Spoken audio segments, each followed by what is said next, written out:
are listening to the In the Mouth of Dorkness podcast.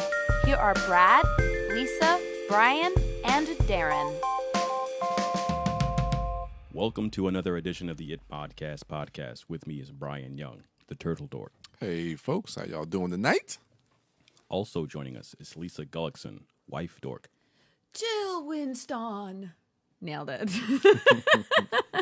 And Brad Gullickson, Mouth Dork. It's been emotional. Very much so. And also joining us is Darren Smith, the Disco Dork. Hey, everybody. And welcome to the It podcast, ITMOD Club. This month's selection, Lock, Stock, and Two Smoking Barrels. Yay! It seems like it's been a while since we've done a film club. It was like 2 years ago. A lot's coming in between us and Film Club. Yeah. Lost Weekend, Fantastic Fest, but we're back, baby. Hmm? And better than ever. And Comic-Con. I think the last Oh, one yeah, was and even Comic-Con. before Jeez, Comic-Con. Yeah. Die Hard was earlier this year. Yeah, so it's been a long We're while. sorry, listeners. We're back. a And lot- the next ITMOD Film Club won't be so far away. Yeah. But you know what? The listeners noticed, and they did not tweet us like they've done in the past. So They're very haven't- patient They with have us. not encouraged us. No, they're not patient at all. They've already left us. Oh. They've left ITMOD Film Club behind. But thank God for ITMOD superfans Chris Chaka and Aaron Prescott. Yay, the beacon of light in the And void. and we're recording this on Chris Chaka's actual birthday. Oh, yeah. So Yeah. happy birthday. birthday, Chris. 1, 2, 3. Happy birthday to you. Happy birthday to you. Happy birthday, Chris Chapa. Happy birthday. I'm taking Never Harmony to me. I'm taking Darren. I don't know how that works. You to you. And many more on Channel 4 Let's with never do that Scooby-Doo again. and Uncle Lou. I don't know who Uncle Lou is. Happy birthday, Chris. Yay. All right, now back to Lock, Stock. Lisa, why did you choose this film? I chose this film because when I saw it, so Brad talks about how like watching Reservoir Dogs was like the movie that taught him that movies could be More than Star Wars. more than Star Wars. For me, Lock, Stock, and Two Smoking Barrels, the fact that I saw it in high school is kind of like a bizarre miracle. Did your parents know about it? I doubt they did.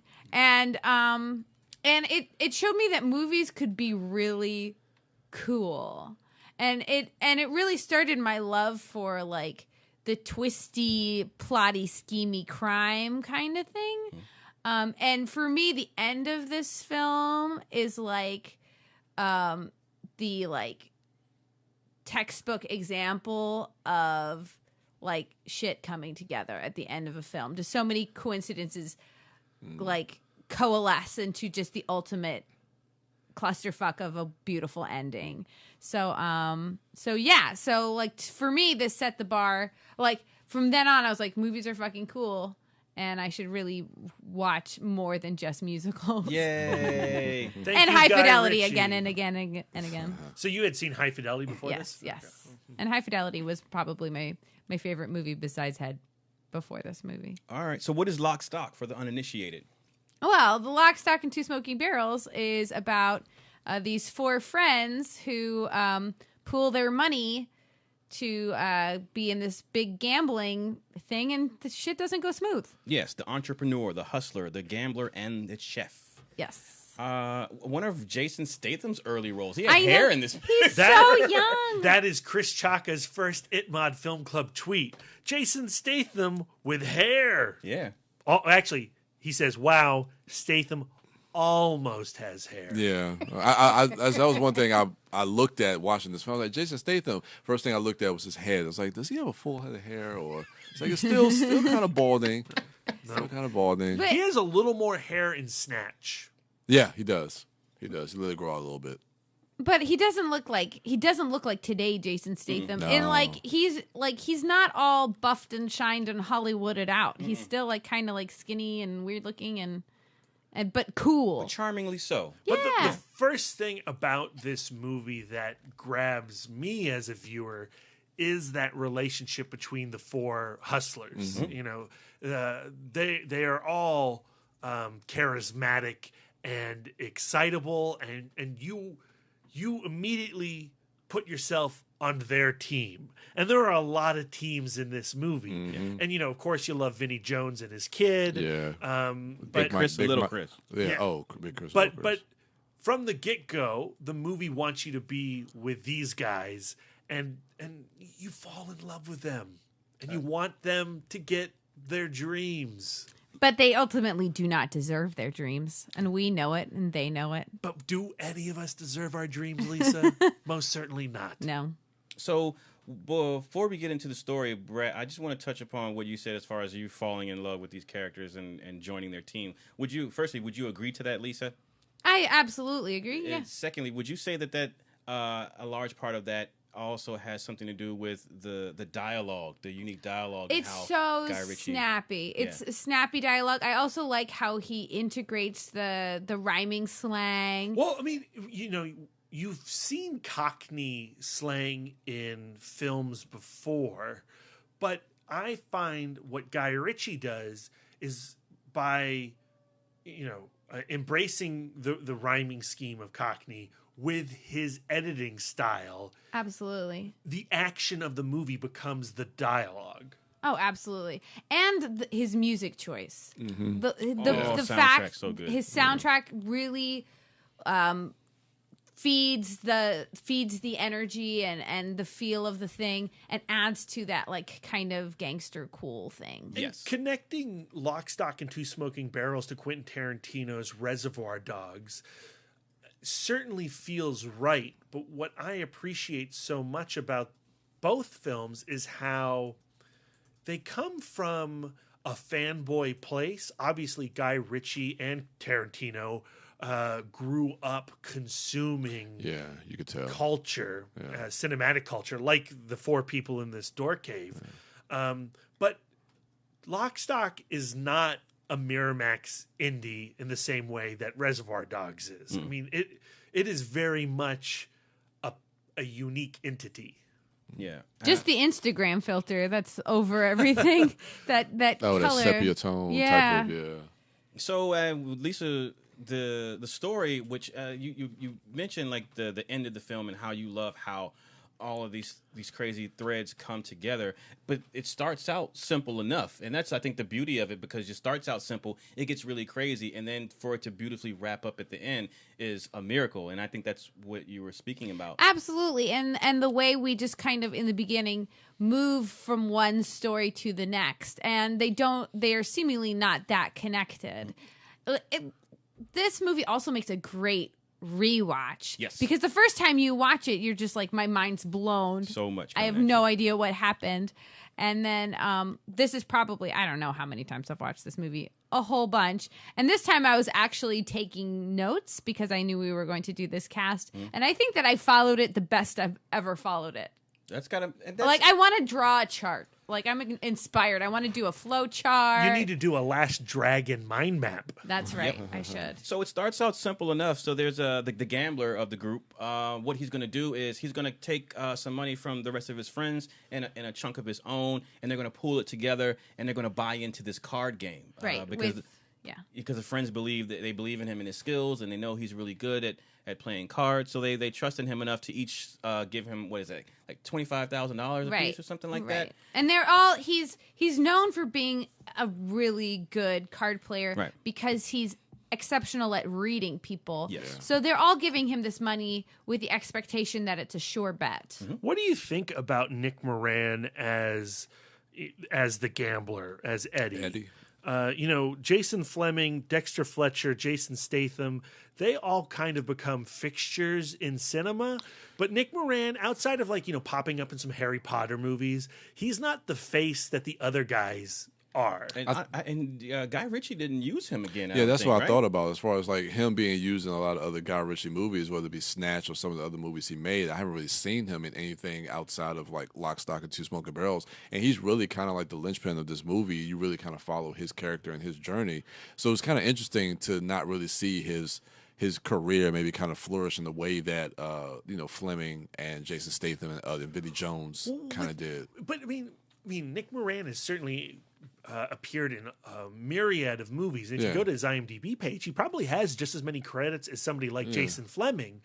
But for whatever reason, Dexter Fletcher and Jason Fleming, which they're not household names, but they have a presence that, for me, Nick Moran does not. I think he's serviceable, certainly in Lock, Stock, and I really love his scenes between him and Sting as father and son. But I don't gravitate towards him the way that I do a lot of the other actors in the movie. I think also his character is doesn't have the same velocity and rapid dialogue. He doesn't get all of the best lines. He's a straight man in a lot of these scenes. That's a valid point. So in addition, that's the initial plot point or story thread that we're given. And separate from that, one of the gentlemen that that runs the card game, is that Hatchet Harry? Hatchet Harry. Yeah. Right. And I love, Chris Chaka says about Hatchet Harry, you rarely see a crime boss with so many dildos on his desk. Well, everybody needs an honest business through which they can launder their money and do their dirty he's deeds. a dangerous man where he can beat someone to death with a dildo. Granted, it's a 15-inch rubber dildo. Yeah. So, I mean, I think that, So his business is a sex shop for sex toys. Yeah. And he's the porn king. He's a porn king. So in addition, outside of this card game, it's a regular card game. They routinely have he routinely hosts these high stakes card game. But on the side, there's this little bit of business about two antique shotguns that he would like to get his hands on. Right. They're going to be put up for auction. But he doesn't want to waste time and money bidding potentially a high bid when he can just have someone go in and steal them. Right. So he puts Barry the Baptist, another great character in this movie, in charge of finding people to do this job, and he doesn't care who they are as long as they're not complete Muppets. And the Baptist goes out and the Baptist is played by Lenny McLean. And Lenny McLean goes out and finds the greatest Muppets that he could potentially hire for the gig. You know where Lenny McLean's from? He's in The Fifth Element. He's one of the police chief early on in the movie. He's like barely in the film. Okay.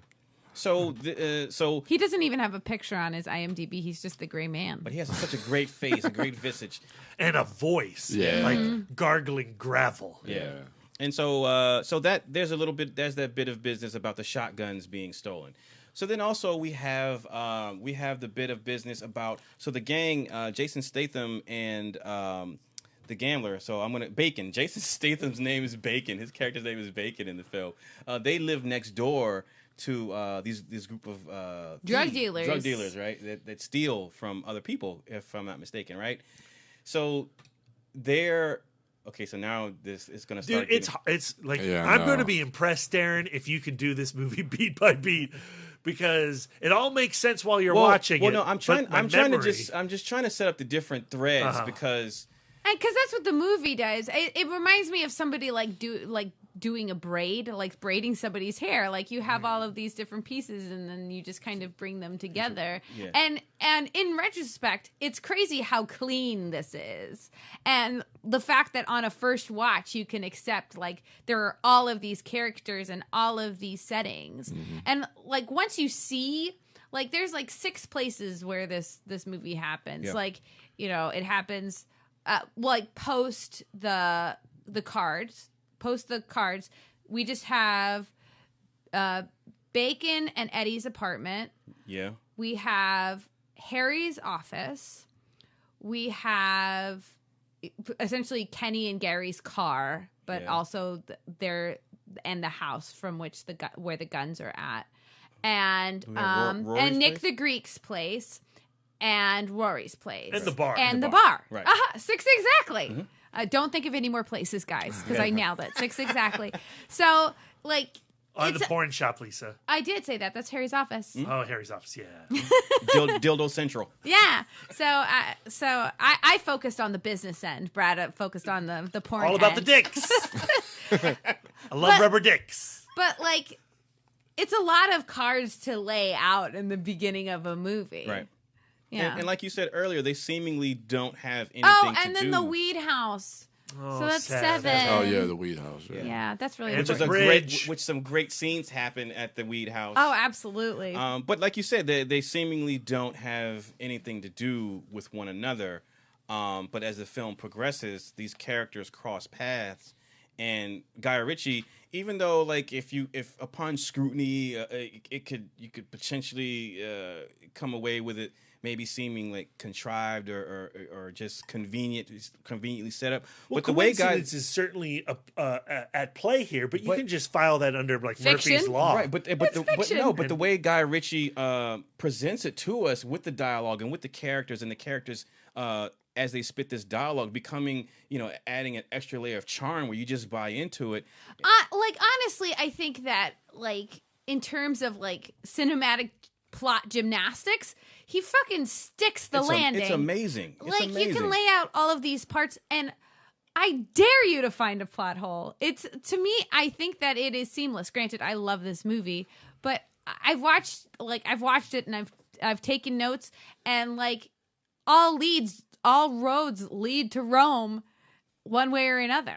I think that's outside of any technical aspects of Guy Ritchie and his craft. I think if he's the one that's doing the writing and laying out the story and the script or the screenplay or whatever, I think that's one of his strongest skill sets or abilities, because you see the same thing in Snatch. Snatch is the same way. And you see it, like, on the times that he stepped away from writing the script, the movies are just plain not as good. Right. And so he has all of these characters, and he's juggling. He has all these plates in the air, all these balls in the air, and he's juggling them. But he drops none of them. He drops none of them. Even so we've talked about Eddie's apartment. So Eddie's apartment is next door to the drug dealers. Yes. Then we go to the weed house, and they have the cage. Oh yeah. And yeah, the setup for the cage At the is front so door. beautiful. Brilliant, Like, just a brilliant. bunch of, like, really ingenious botanical green thumb people, but they're kind of sampling their goods a little too hard. So it's really hard to remember that you need to shut the metal gate. That's for our safety. In that Winston scene, says. when he brings in the bag of fertilizer and his- Gloria. and Gloria, Gloria, the yeah. Oh my Gloria's gosh. payoff at the So oh my profound. gosh, She's is the best. badass. Yeah, That would be an amazing cosplay. You would just go to Comic-Con in a floral dress and lay around and scare the fuck out of people. And Stephen McIntosh, as the main botanist. You'll see him in Hannah later and whatnot. But he is for me on this watch was the delight of the movie, because he's absolutely put upon, amongst his 2 goons, or I guess his 3 goons, he's king. But when any other element enters that room, he's completely diminished. And when he's being diminished, his performance is extremely subtle. Like the pain you can see on his face, all the way up until he gets that weed back. And it's, he's like, oh, victorious. Yeah, I think that, like, you could tell that he doesn't want to work with criminals. He thinks he's a little bit better than the criminals he has to distribute his wares through. Yeah. And so but he's also terrified of them, as he should be. So we talked earlier when we were talking early in the year. We were talking about, even before it came out, and then once we saw it, King Arthur, and we were talking about Guy Ritchie's his fingerprints being in that film, and playing with time and the alteration of scenes within a timeline or what have you. Well, we kind of see that in Lock, Stock, and Two Smoking Barrels as well. So in the beginning, when the gambler is going to play the card game, the rest of the guys, they're told they can't enter. They have to go wait next door at the Samoan pub. Right. And so while they're walking in, right as they're walking in, this guy who's aflame, who's on fire, comes running out. and then they go in and we cut to the card game, and that's that. So later Chris on, Chaka has a question about that. Ooh.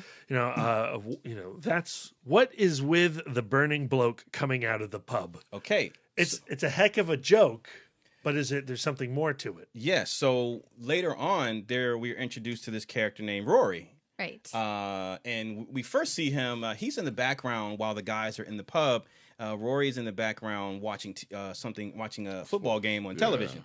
And Jason Statham says, can someone turn that down? Talk to the bartender. Can you turn that down? And then the bartender says, hey, you take that up with him. You can ask that guy if you want to. And so Bacon asks Rory, hey, would you turn that down? Rory turns to him, looks at him, and says no, and turns back and continues watching the game. And everyone's like, ooh, okay, don't fuck with that guy. So later on, when we're properly introduced to Rory and just what type of guy he is and why you don't bother Rory or mess with Rory, we flash back to the origin of that guy being on fire running out of the bar. That's and I right. thought And that was really cool, like how Guy Ritchie did that. And I like the fact that's where they really got deep into the rhyming slang, Yes. and then they did they put the translation underneath. Yeah. I am astounded by that method of speaking. I think it's just so poetic and Rhythmic. beautiful. I And the love fact it. that anybody can tell what anybody else is trying to say is just magic. You're a real bubble and squeak, Lisa. For me it's another layer. It's like I'm watching the film, and I'm like you, Lisa. Like I love a good dialogue driven film. Firstly, because I like the way, especially if the writing is of a unique voice. That's one of the reasons why I love Tarantino, because it's very unique. So I love listening to the dialogue as far as what someone is saying, and if it's good relating to the character or the narrative, and if it's driving the narrative or the character forward, I love that. And with Lock, Stock, and Two Smoking Barrels, so you get a good visual with the film, but then when you get the dialogue, you get a colorful dialogue. So not only is it what they're saying, but it's how it sounds, Oh, and there's a absolutely. rhythm to it. So it's like an extra level of enjoyment. It's fun listening to them talk, and so I really appreciate that about the film. And the fact that Rory would be the kind of asshole man. who would blow alcohol on somebody and then set them on fire. It's really fun. Yeah. It's fun. So that's what that was, Chris. That was just Guy Ritchie playing with the time, showing you an aftermath before you actually see what happened, and he doubles back and shows you. But even if he didn't double back and tell you what the guy on fire was doing there, it was still a great character exposing moment, because this guy is running out of a pub on fire, and these three guys look at him and shrug and then they just go enter in. the pub. Yeah. That tells you a lot about a person. Yeah, it does. It tells you a lot about that pub and about those characters. Yep. Yeah. So let's talk about Big Chris and Little Chris. Yeah. Big Chris is played by Vinnie Jones, who would become a staple in What a great Guy face. Ritchie's. He's like he's got the kind of face you gotta call a mug. He's got a great mug. Vinnie Jones, from my understanding, started out as a football player or rugby. It was either soccer or It's called football. I think it's football. called Bubble and Squeak. yes, he He's started the out- juggernaut, bitch. Wow, we're gonna act like that one doesn't exist. So anyway, he started out in sports, and then Guy Ritchie decided he saw something in him and put him in. It's called eyebrows. He this saw those film. eyebrows. Yeah. I mean, there's a reason why he floats above the title on the poster. I Yeah. mean, he is the discovery of the movie. As much as I love, Jason Statham in the film, and and like, gosh, like there are a whole slew of these guys. But Vinnie Jones as Big Chris, I mean, you want a whole movie around him. Yeah. And the reason why you want a whole movie around him is not just because he's an imposing figure, or he's Guy Ritchie makes him badass, or he just cuts a mean silhouette, or he gets cool lines, but because he is it's an odd and quirky character in that you have this guy who's basically a hired muscle who takes his son around with him on jobs. But then there are moments like Guy Ritchie rounds him out, even though the movie is not strictly about Big Chris and Little Chris, even though he has a limited amount of screen time, he's given he's given scenes and moments that flesh him out as a character, that adds depth to him. He's very much the side character. He's a tiny piece of the story until the end. Right. And it's only on your rewatches that you realize how significant his actions are in the movie. Yeah. And I think that, like, he's like the one character who has a kind of set of ethics. Like, he has rules that he set for himself, and he's able to keep the ball rolling. Like, if you contrast him with Dog, the drug dealer guy, like, he is just murdering people right and left, pushing people through walls and shouting in faces to get what they want. Rory is, setting people on fire and pushing people around. And, when they come in contact, it's just straight up death. Mm-hmm. But like, with Big Chris, he keeps the objects in play, because if any other guy had found that bag, he would have just kept it. But the fact that he looks at the bag and goes like, well, this isn't strictly mine.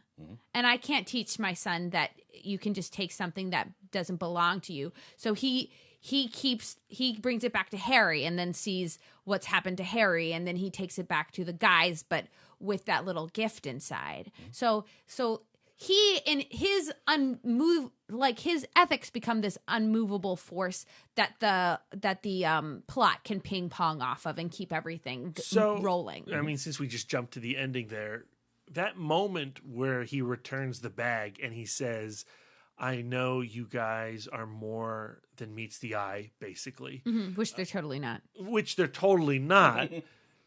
Does Big Chris believe that, or is he still busting balls and just sticking to his morality? That's a complicated question, because you can. Okay, so he could be busting his balls and sticking to his morality, or do you think he really fears them?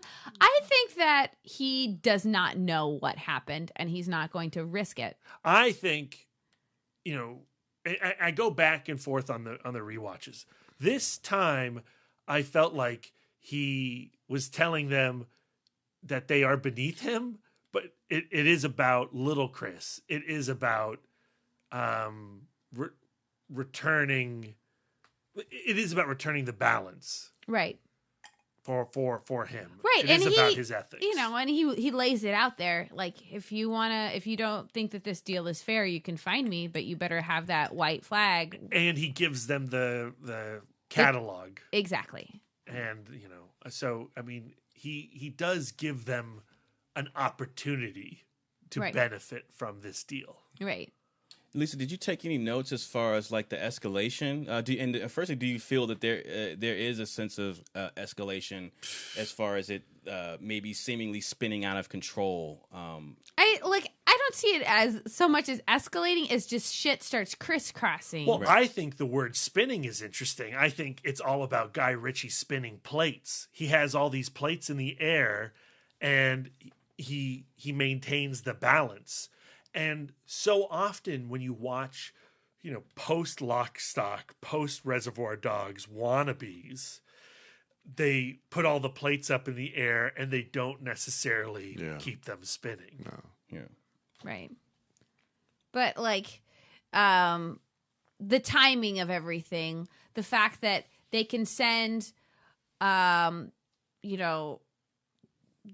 four main guys, like our guys, they can send them away from the apartment while sending two different groups towards the apartment. Yeah. Meanwhile, the Kenny and Gary are going to Harry's office, and Harry is already at Harry's office, and then somebody else is also, Vinny is also going from the apartment to the office, connecting those two parts together. Yeah. Like, when I say that there needs to be like a map, like the fact that all of that shit can make sense. How is there astounding. Not a Gallery 1988 map of the events of Lock, Stock, and Two Smoking Barrel? That has to be on the internet somewhere, right? Like a treasure map, a Lock, Stock treasure map. Somebody please do that if you haven't done it. I'm sure during pre-production, Guy Ritchie created a map or storyboard or something, because you have to in a film like this. I would love to plaster that on my wall. Yeah, to be able to put all these pieces together. So I don't know. I like with plotting like that. Do you start at the end and work your way backwards, or do you go, oh, well, I need to make Rory look bad, so I'm going to add a flaming guy back into this scene? Like, it's pretty. I'd be curious as to not only to visually see the process, but like you just mentioned, like have an understanding of where they started and how it all came together. Because it's complicated without being convoluted, and I think that's a really fine line to walk. So during this rewatch, Lisa, were there something that you focused on more as opposed to any previous time? One thing that I found kind of floating to the top was the relationship of JD, his bar, and the barkeep. Yeah. Because it's the barkeep, what's his name? Oh, the governor? Alan. It's Alan who narrates this story.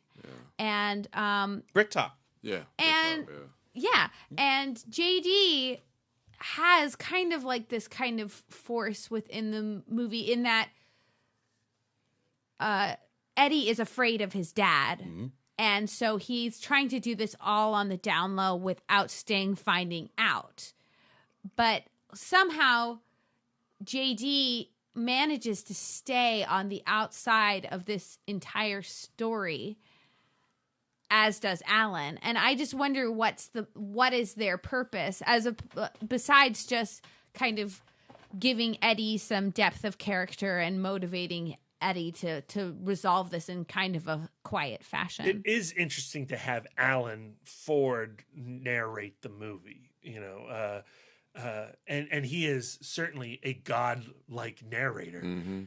I think that comes from the fact that he's had adventures like these young kids. He's lived the life. And he's probably one of the objective voices in the film. So I think he probably fits to be the one to narrate. And this. I imagine reading the prequel comic book to Lock, Stock and seeing the adventures of Alan and and JD. and JD. They got into some shit. Yeah, I definitely think so. Oh, And yeah. when JD comes to pick up his son at the end of the movie, and they have that conversation in the car, and he kicks his ass out because that's Alan's seat. You can walk home. That shit's paternal. It's paternal, but it's also you're nothing new, kid. You're my son certainly, but you're my son because I've done this stuff. This stuff you've done, I've done it. Yeah. What do you think about the casting of Sting? I mean, how do you think he fared in the part? I really wish Sting was in more movies. Yeah. I've always loved Sting, from Dune to The Bride to Lock, Yeah. Stock. And I think in this film, being the dad, Sting is your dad. That is a level of gravitas that you don't need any words to communicate. You Well, don't want that's- to disappoint your dad. You do not want to disappoint Sting. Yeah, and that's especially the one in thing. the sack. That's I the hear one- he's excellent.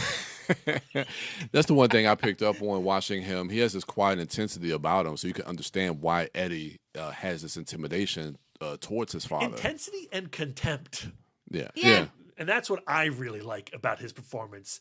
That the level of disgust that is bubbling. You can see it on his face. Yeah, Yeah. absolutely. But then at the same time, like after the guys think that they've done the deal and they robbed their neighbors of the drug money and the drugs, and they're like, nailed it, our problems are solved. What's the first thing they do? They trash the bar. Yeah. I'm like, where's Sting? He's gonna be pissed. Well, I also enjoy at the end of the movie when Big Chris comes to deliver that bag, he sees JD behind the bar, and JD just points to his kids, or the kids, and says like, "Those are the guys you want to talk to." Yeah. That's your deal. How did he even know? Because he's fucking Sting. That's the thing. Is like, I imagine, like Harry the Hatchet, JD understands the entire workings of this film and all the relationships because he is entrenched in that world. Yeah. He's got his ear to the street. Plus, he's in a pub where people come in and talk. And Yeah, he's that the barkeep. Yeah. I remember the first time seeing it. Lock, Stock, and Two Smoking Barrels, and the first time Sting pops up on screen, firstly being amused, like, oh shit, that's Sting, but then just loving his performance and his character, and really appreciating what Guy Ritchie was able to do and get from him in that role. So What do you think about the other gang? You know, Mickey and Plank and Man, Dog. I'm so glad that they're in the movie, because one of my favorite scenes, probably the scene I laughed the most at, involves them. It involves Plank being in that cage, getting shot in the neck. Everyone stop getting shot. Oh yeah. That's like that scene. I think that might be my favorite scene in the film. I laugh at that scene the most every time, every time. And The introduction of Dog, though, is really, really scary. Like having the Let's talk guy about it. Let's talk hanging about up. it. Yeah. So the way we meet Dog is he's playing a nice game of golf. You know, he's got his ball on the tee. He's ready to. He's quoting Winston Churchill, "A good walk spoiled." And then we see that his tee is being held between the teeth of a bleeding man, and instead of a hole, he has a man hanging like a stuck pig that he is pelting with golf balls for some kind of information.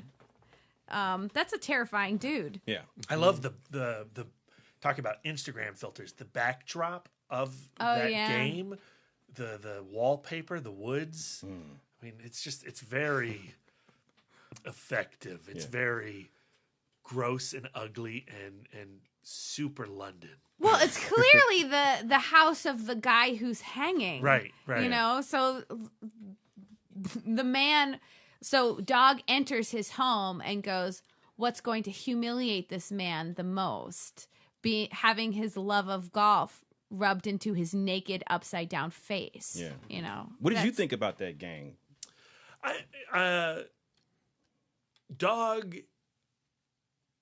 It's not that I don't like him. He feels like he's from another fucking movie. He feels that's what it is. I mean, he feels like he's from another film. He's incredibly scary. You think he's too mean for this type of? And I don't mean No, that like because in a superficial way, but like you need mean-spirited. You need his threat. Yeah. And of course, you know how that threat is carried throughout the entire narrative. But you know, I love that scene. I love their characters. But something about the guy who plays Dog, Frank. Oh gosh, what the heck is his name? Frank Harper. There's something about his performance that doesn't quite match everybody else in the movie. He's a lot including slower. his own gang members, including like Plank. I don't know. I can't quite put my finger on it. I mean, what about you guys? Do you feel that he fits right at home? Is it just a Brad thing? It probably is. No. I mean, I with that gang, like you said, that one scene when they're in the cage, I thought was great. Again, we talked about the dialogue. I just thought the dialogue between those characters and just seeing the interaction, like with them getting shot and the guy with the big gun shooting it, like everything just kind of. And I love Big Chris and Dog coming to clash in that car at the end. Yeah. Oh man. I mean, he really gets the worst end of anybody, and he would deserve it. Let's talk about that moment, because it's a really, again, another a character moment. That's the moment I'm speaking of that's written into the script for Big Chris to humanize him in a way, even though it's a violent act. But why he's doing it, I think it ties back into when we first meet him in Little Chris. Well, what's so great is as we're building to that moment, the guys we love are walking into rooms stacked with corpses. And they're just so baffled. And, you know, that comedy of their befuddlement is delicious. So I'm surprised that even in those body of corpses, Rory was still alive. And then how he goes. Like, come on, you didn't cover all your bases? Like, come on, guy. Poor Rory. But the fact that Plank, who's been just a buffoon this whole time, gets a little come up at the end. Like, their gang is basically like the anti version of the gang we love. And I think maybe that's what it is. Maybe that what I'm responding to, what I don't like, is how they're sort of the antithesis of these dudes I love, and I just want them out of my movie. Aw. I do agree that tonally Dog is different. Dog is scarier and Dog is darker. But Scarier than Harry the Hatchet. Yeah, because Harry the Hatchet is surrounded by dildos. It's just like, he can't be that bad. He's so interested in our pleasure. And he's a cheater. And I was going, but I it's interesting, and I guess I appreciate it in that in this film. I mean, you have several antagonists. I mean, you have Harry the Hatchet, you have John the Baptiste, you have Dog, and you have honestly, Rory. the closest that we have to an innocent in this movie, besides Alan and maybe Sting, because he's completely out. He's of the, no innocent, Lisa. is Kenny and Gary and Jerry. Yeah. Because so dumb. they're so dumb. That's exactly it. They're so dumb that all they're qualified to do is criminals, and they're shit at it, but they love each other. Yeah. So we talked about the characters in the film, and we briefly talked about him initially, but I just want to talk about, before we wrap up, I want to talk about, because for those who don't know, this is a Guy Ritchie and Matthew Vaughn production. Mm-hmm. So I just want to talk about that for a moment. Because obviously the look of the film, we talked about the soundtrack and the editing. Let's just I guess briefly speak on Guy Ritchie and how he and Matthew Vaughn, I guess they, them working together, produce this type of picture, and also Snatch. Because while, Brian, I know you love Matthew Vaughn. You're a huge fan of Matthew Vaughn. Yeah. I'm not as in love with Matthew Vaughn. I've never loved him more than when he and Guy Ritchie were working together. Like, they make a really strong team. Matthew Vaughn started as a producer and was known as Guy Ritchie's producer on these first couple of films. I think these first couple of films really kind of made their mark onto Hollywood with Lock, Stock, and Snatch and whatnot. And then, of course, one other. Did he do Sherlock Holmes? No. Swept Away. Oh no! Oh God, yeah, Swept Away. Those are the three collaborations. Swept Away, Snatch, and Lock, Stock. Matthew Vaughn, Guy Ritchie. Yeah. Before Matthew Vaughn kind of, dipped his toe into doing directing with Layer Cake, and I think Layer Cake was almost kind of akin to some of these other films that we're talking about now. Before they really got into the big Hollywood system. But I don't know, I think their collaborations really work where you see with these first two films and what they were able to do and really creating their own style with visually and with the dialogue. I mean, we talk a lot about Tarantino and how his dialogue feels like action. It feels the motivation of that. And I think Guy Ritchie also has that in his own unique way, using the Cockney language and the accents and stuff like that, but he's able to bring that to his films as well. So, I love their collaboration, how they've been able to kind of use that to just kind of, jumpstart their own careers. Well, how do you feel about Guy Ritchie post Snatch and I guess Swept Away? I mean, that's the thing. For me, I enjoyed him now because, I know I'm probably the only one at this table that really enjoyed King Arthur. That's correct. Yeah.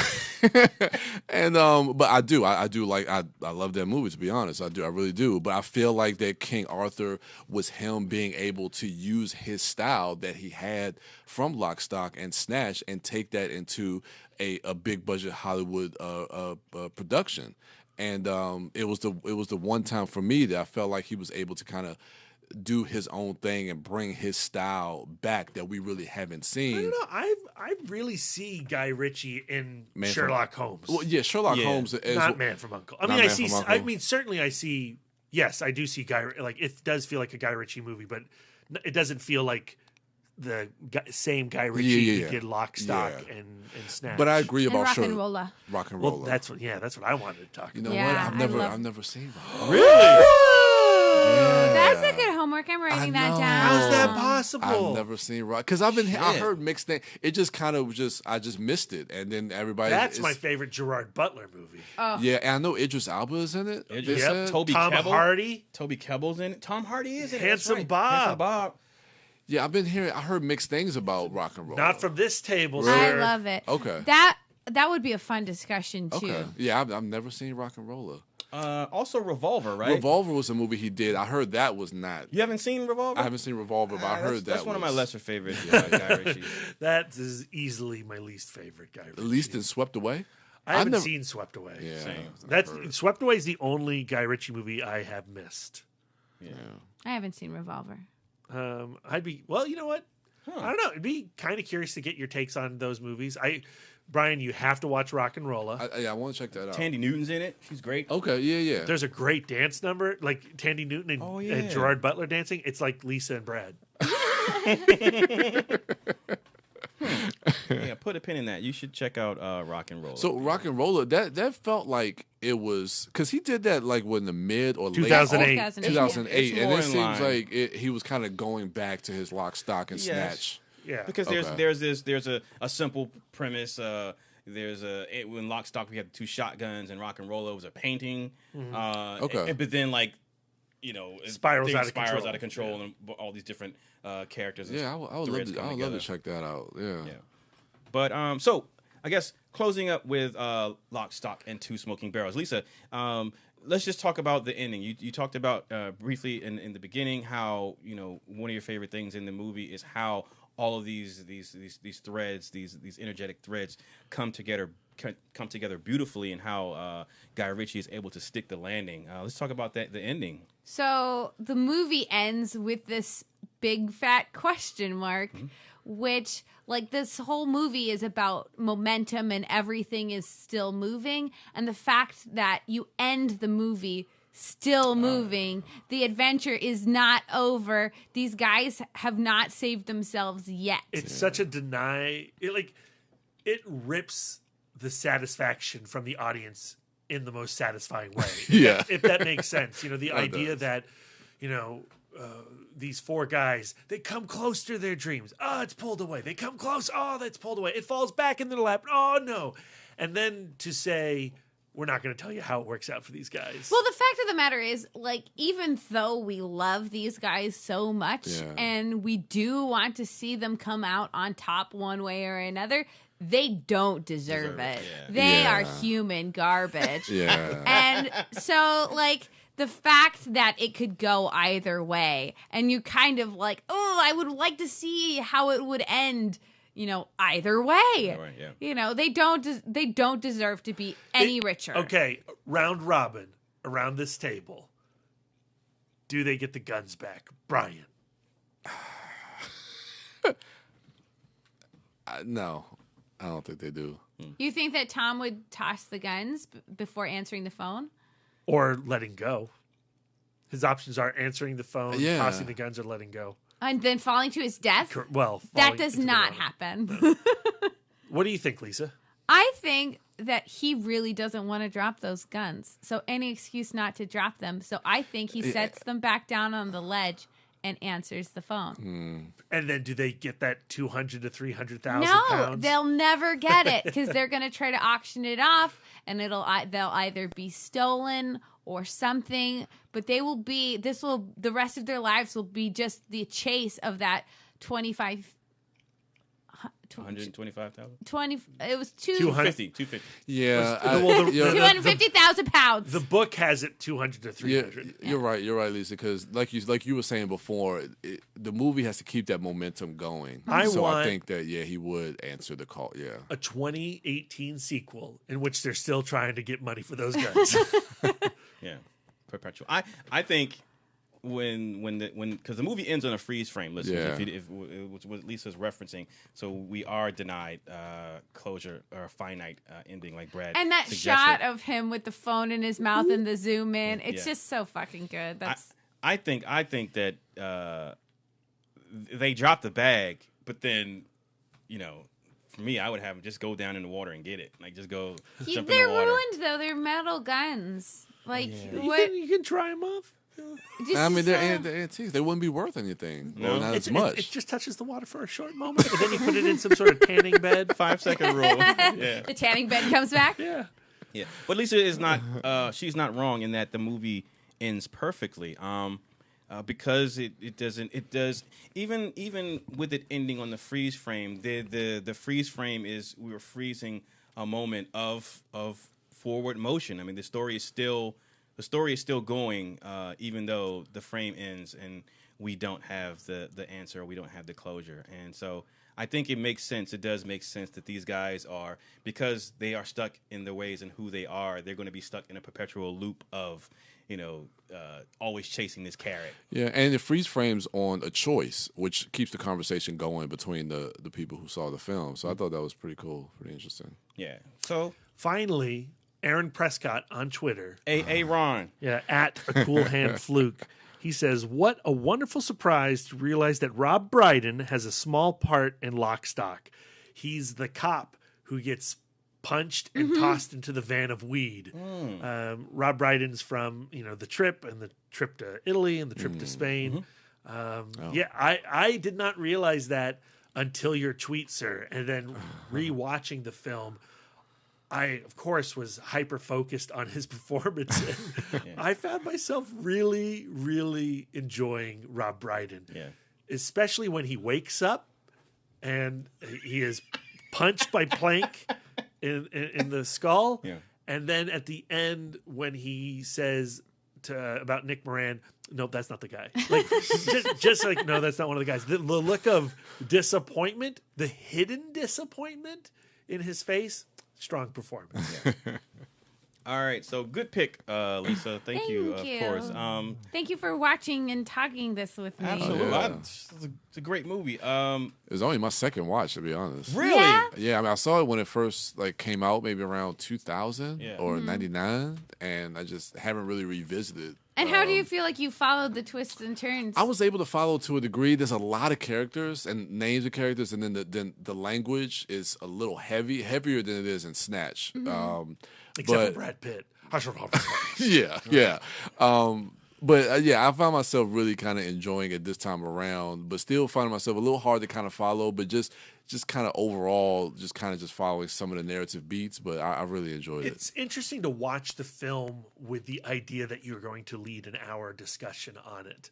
Because every time I've watched it before this, I just let the movie wash over me. Yeah. And To this really time, have to pay attention to pay attention and to follow that map, to follow the path of all these characters is dizzyingly exciting. But like I love the fact that I now have my notes and I can tell you exactly how it happened. I feel accomplished. Lisa, you should put your notes out on Twitter. You should take like a screenshot.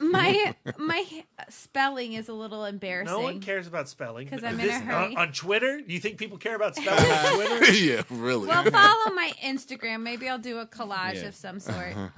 When another one of your turns comes around, Lisa, for ITMOD Film Club, you should recommend Snatch. Yeah, revisit, I do love that one. It's got a dog in it. We can compare notes. That'd be fun. I like love dogs. Snatch. Yeah, Snatch Snatch. is in your top 10, right, Dan? It is in my top 10. Yeah, I love that movie. For all the reasons that I love Lock, Stock, and Two Smoking Barrels, so, Snatch is Guy Ritchie's Empire Strikes Back, his Godfather too. Like everything that he did great in Lock, Stock, and Two Smoking Barrels, I think he upped for the sequel. I mean, the cast in Snatch is just frigging amazing. It is an amazing cast. I mean, he brings back a lot of people from Lock, Stock, and just adds so much. I need to rewatch Snatch. I haven't seen Snatch in a long time. But what I love about Lock, Stock is that it is pure British cinema. And Snatch, just in the fact that it has a Hollywood budget, it's still not a massive budget, but it in drawing in, Dennis Farina and Benicio del Toro and Brad Pitt, it's a different thing. And I, I'm not saying it's less than Lock, Stock, but it is very different. I would argue that it is just Lock, Stock with Brad Pitt, Dennis Farina. I mean, because I think aesthetically it's not. I actively prefer Lock, Stock to Snatch. And I love Snatch, but you can isolate that out and just play it on repeat. I have to be careful with my phrasing on audio, but I love the film Snatch. I also love Snatch, but I prefer Lock, Stock to Snatch. Yeah. I do, and I think that it's that charm. I think that it's that kind of scrappy nature, and I think that it's because, like, especially in 1998, you feel like you're discovering these people. It would be interesting to do an episode about first-time directors as far as debut features go, Lock, Stock, is a tremendous achievement. Easily, yeah. Again, we've talked about Reservoir Dogs Yeah. infinitum, but and John Carroll Lynch's Lucky, which we talked about on our Weekend Dork. I mean, There's a lot of great debuts. I mean, Get Out, we had one this year. Jordan Yep. Peele. District 9. District 9. oh man, Yeah, El Mariachi. Nope. Rodriguez. Aw, I think it's charming. it's charming, but you can't put El Mariachi next to any of those movies we just talked about. I like Rodriguez. I like Rodriguez too. Desperado is epic. It's his second movie. El Mariachi's is an achievement. I couldn't is. fucking make El Mariachi. $7,000, man. Dude, it's amazing. I'm just saying, you can't put El Mariachi next to freaking Reservoir Dogs, even though it always happens. $7,000 he made that movie. It's whoa. Whoa. It's I worth agree. exactly John- every penny. John Singleton, Boys in the Hood.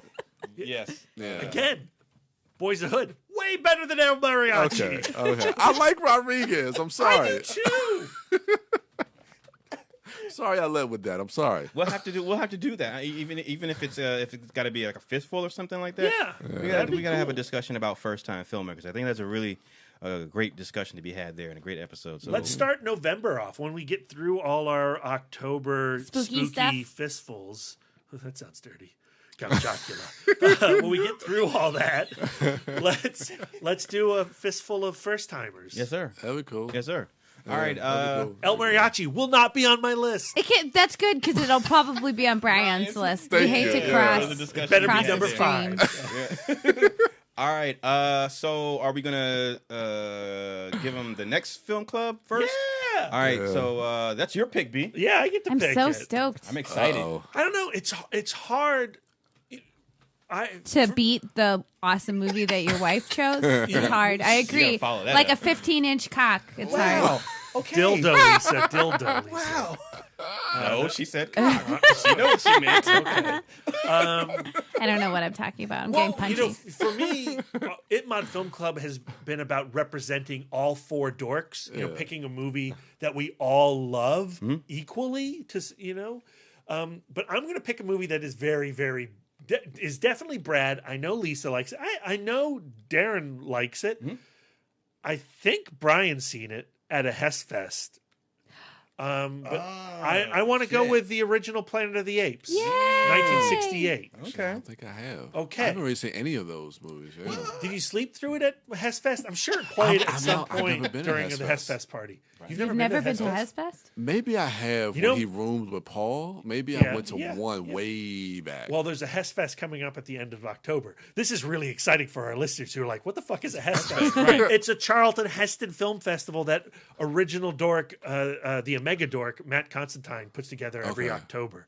And it's going to be at the end of the month. Okay. But yeah, I want to do Planet of the Apes. Okay. The year of war for the Planet of the Apes. I want to continue that conversation. Makes sense. Cool. All right, so there you have. So we can look forward to dropping or recording this one when? How long do they have? We're doing 4 weeks, right? All There's right. there's We're no gonna stay on target. yeah, there's no festivals, there's no Comic-Con. Stay on target.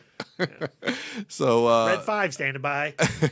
so I guess that kicks off your month of Yep. homework, and I'm the first person to give you I'm homework. so excited to get back to homework. These are my favorite episodes. The ones that are about him. No, I mean homework's for everybody, Lisa. Yeah. So I've been kind of going through my brain because coming up, these are the next couple of months that's the hardest for me because you and Darren are like the hardest. But I think I have something, and I want to kick it off with something that premiered at Lost Weekend because since you guys missed, You're cheating. well, I know you haven't seen it. So since you guys missed the first day and a half of Lost Weekend, and I just realized that one of the movies is on Netflix. So the movie, one of our opening night films was a film called Nocturama, and I just realized that that's on Netflix. Now, me and Billy talked about this, and it's a movie that I have mixed feelings about, but I think it does open up some interesting conversation. And I do want to kind of charge this to everybody on the podcast to watch this as well, so we can kind of have an open conversation about it. But it's a film that I've constantly been thinking about since I've seen it. It's not one of my favorites from Lost Weekend, but I just cannot get this movie out of my head. And I would love to hear your thoughts about it. And since you missed opening night at Lost Weekend, I know it's a film you haven't seen. So I am bummed that I missed it. yeah, so I'm but looking forward to that. it's on Netflix. It's already on my list, man. There you go. There you go. So Nocturama, I have Cool. for your homework. All right. Cool. All right. To everybody. Yeah, Oh, I okay. want to watch it. Okay. You can follow us on social media at ITMODcast. Now, when you check out the ITMOD Film Club selection, post your questions, comments, and thoughts with the hashtag ITMODFilmClub. And you can find Brian William Young on social medias at The Turtle Dork on Twitter, at The Turtle Dork 1 on Instagram, and at Brian William Young on Facebook. Also, check him out on the ITMODcast YouTube channel for trailer reactions and other reviews. What are we doing? What are we recording? Reaction to Walking Dead season premiere? Yeah, I'm looking for the Walking Dead season premieres coming up. So I'm gonna hang out for that. Yeah. And Wife Dork is at Sidewalk Siren on Twitter, Instagram, and Letterboxd. Yay. Brad Gullickson is at Mouth Dork on Twitter, Instagram, Facebook, Letterboxd, and Untapped. And I'm Darren Smith, the Disco Dork, on all social medias. That's gonna do it for us. Thank you all for listening. Enjoy the rest of your week. And until next time.